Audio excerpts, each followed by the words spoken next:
সংবিধানের নিয়ম অনুযায়ী এখন আমির জামাত কেন্দ্রীয় মজলিসের নির্বাচিত সদস্যদের সামনে শপথ গ্রহণ করবেন।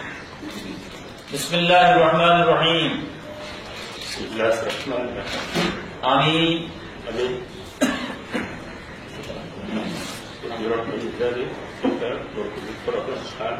যাহাকে জামাত ইসলামী বাংলাদেশের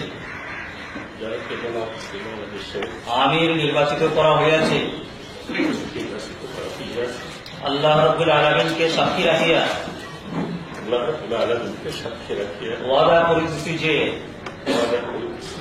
আমি আল্লাহ ও তাহার রাসূল সাল্লাল্লাহু আলাইহি ওয়াসাল্লামের আনুগত্য আদেশ পালনকে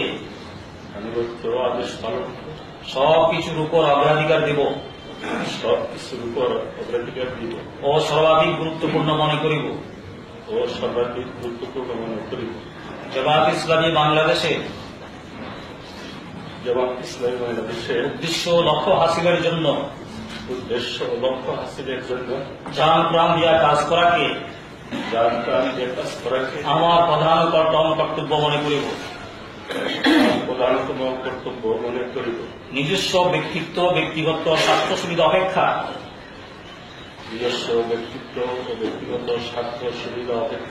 জামাতের স্বার্থ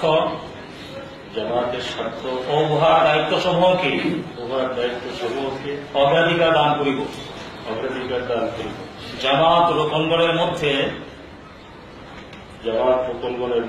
সর্বদাই নিরপেক্ষতা ও ইনসাফের ভিত্তিতে ফয়সালা করিব। জামাতের আমানত সমূহে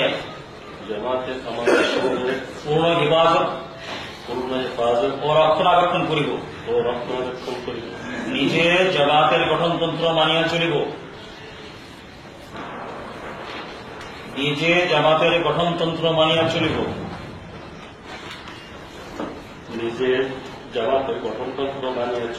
এবং তদনুযায়ী জামাতের সংগঠন ও শৃঙ্খলা কায়েম করা ও কায়েম রাখার জন্য পূর্ণ মাত্রায় চেষ্টা করিব। জামাতের সিদ্ধান্ত সমূহ সঠিকভাবে বাস্তবায়নের চেষ্টা করিব।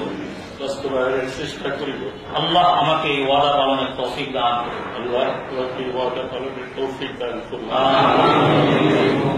নবনির্বাচিত কেন্দ্রীয় মজলিসের সাফল্য কামনা করে দোয়া করার জন্য অনুরোধ জানাচ্ছি মাওলানা আবুল কালাম মোহাম্মদ।